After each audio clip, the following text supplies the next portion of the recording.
चलिए बच्चों, आज हम लोग जान लेते हैं शून्यकाल के बारे में।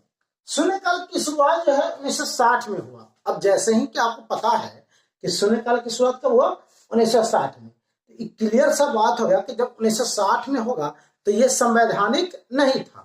इसकी शुरुआत जो है समाचार पत्र के जो माध्यम थे ना, समाचार पत्र वाले, ये लोग जो है मतलब कि इसका एक नाम बना दिए कि शून्यकाल शून्यकाल शून्यकाल, और उनके द्वारा ये दिया गया नाम है। हाँ बिल्कुल सही बात बोल रहे हो कि 12 बजे की वाला। हाँ ठीक है, एकदम सही बात कि इसकी जो है मतलब कि इसका जो समय अवधि होता है वो 12 बजे से 1 बजे के बीच होता है। ठीक है, इसीलिए इंग्लिश में बोलते हैं 0 आवर।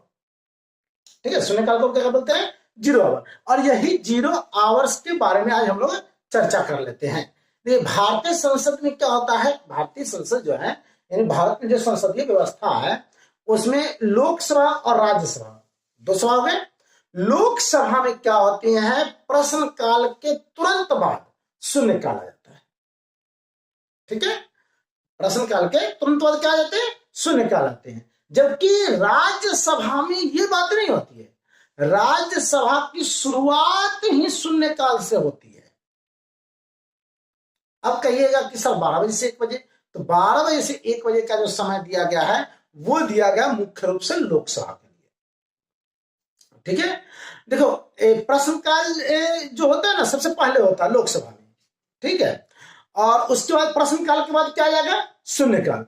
फिर शून्यकाल के बाद क्या आ जाएगा? दिन का जो कार्यक्रम की जो शुरुआत है ये सब होगा।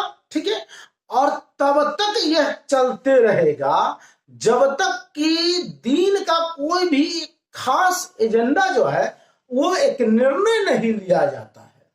ठीक है, देखिए इसमें शून्यकाल का एक और महत्व है कि इसका जो है ना, इस संसद का बिना किसी पूर्व की सूचना, मतलब पहले से कोई सूचना नहीं है कि अभी जैसा हमको कोई क्वेश्चन पूछना है। ठीक है, तत्काल ही जैसे एकाएक कोई उठे, ठीक है, सांसद महोदय, और डायरेक्ट कोई प्रश्न को रख दिए जो सार्वजनिक महत्व के मुद्दा होना चाहिए।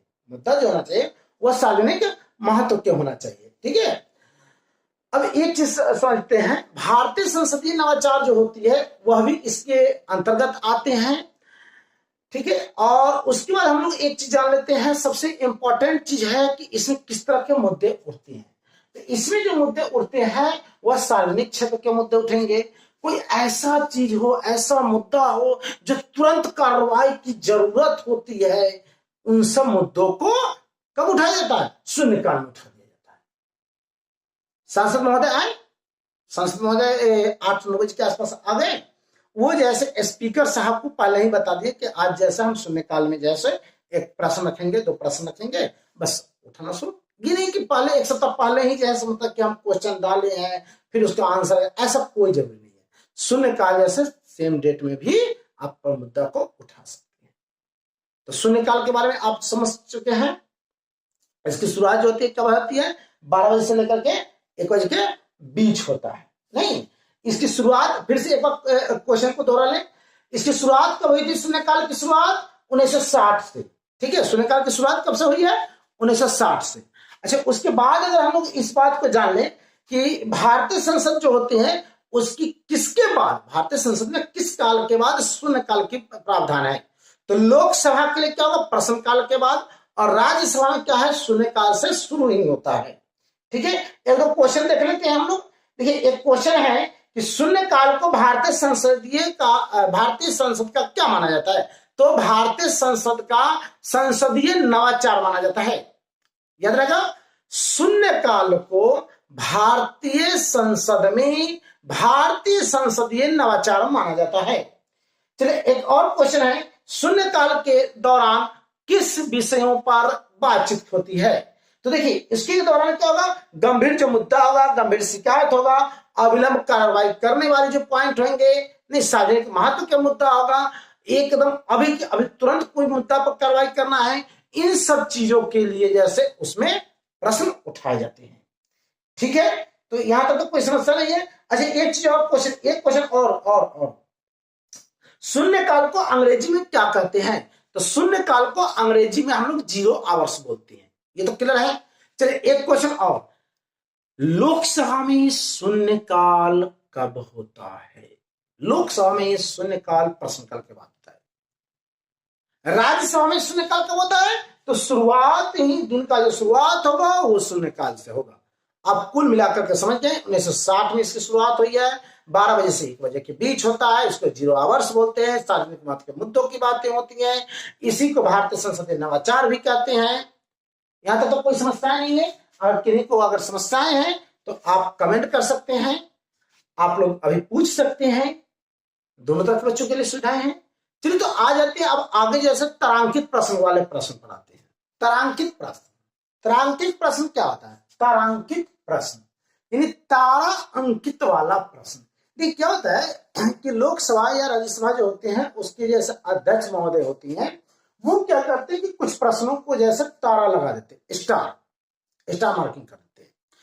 इसमें क्या होता है, जो भी सदस्य जो होते हैं सदन में, वो क्या करते हैं कि मौखिक रूप से कोई प्रश्न को पूछते हैं और उससे संबंधित जो भी सदस्य होंगे सदन के या मंत्री होंगे, वो क्या करेंगे, इस चीज का जवाब वो मौखिक रूप से उत्तर देते हैं। ठीक है, यही तारांकित प्रश्न होते हैं। तारांकित प्रश्न में जो होता है मौखिक रूप से उत्तर होता है। ठीक है, ये क्लियरेंस है।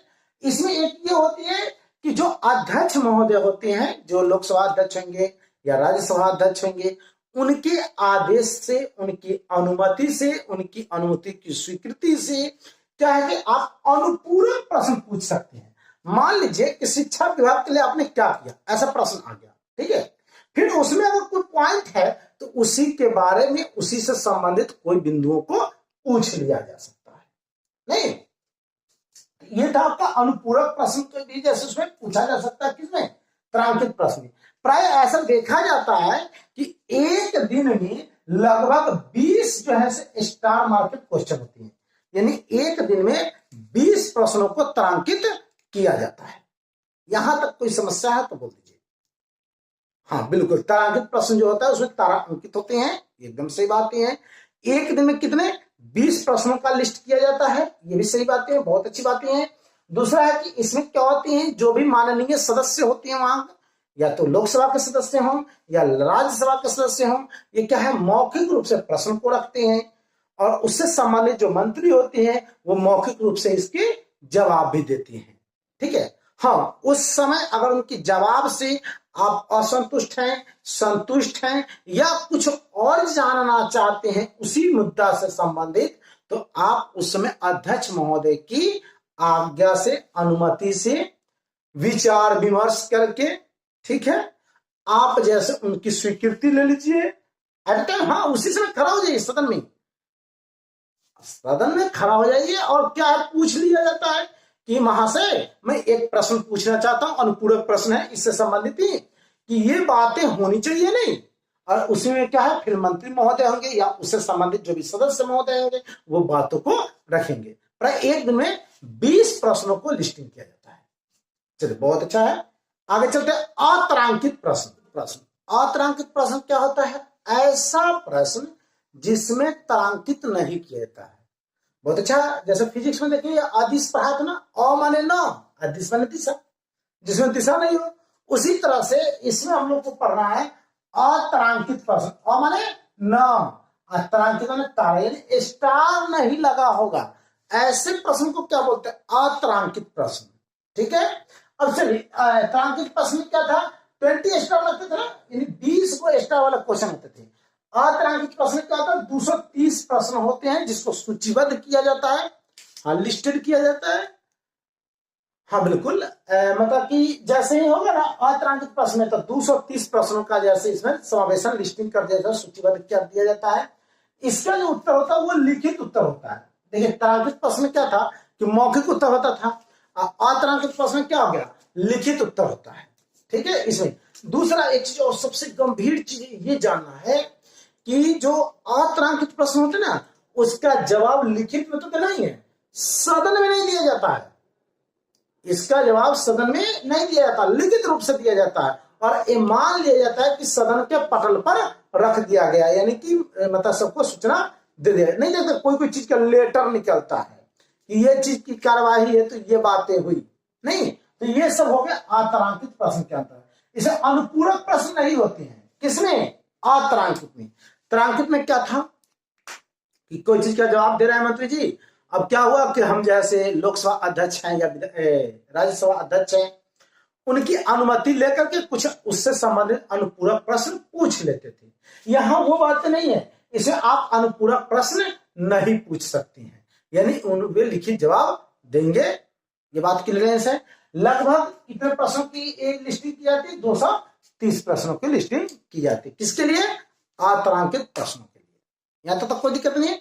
अनुपूरक प्रश्न, अनुपूरक प्रश्न ऐसा प्रश्न होता है जिसे देखो अभी तारांकित प्रश्न सुने थे, अतारांकित प्रश्न में भी हमने क्या बताया था कि अगर उसमें सदस्य, सदन के जो सदस्य हैं, अगर पूर्ण रूप से संतुष्ट हैं तो क्या करेंगे कि कोई एक प्रश्न उससे संबंधित वो पूछ सकते हैं। किससे?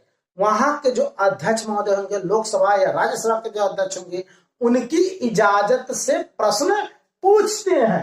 ऐसे प्रश्नों को पूरक प्रश्न या अनुपूरक प्रश्न कहते हैं। कोई जरूरी नहीं कि तारांकित ही, जहां भी अगर कोई बहस भी छिड़ रही है उसमें भी अगर प्रश्न पूछते हैं, वे सब के सब जैसे क्या कहलाते हैं? पूरक या अनुपूरक प्रश्न कहलाते हैं। ठीक है, हाँ, बस मतलब कि जवाब की पूर्ति करने के लिए जो प्रश्न पूछे जाते हैं उसको कहते हैं अनुपूरक प्रश्न।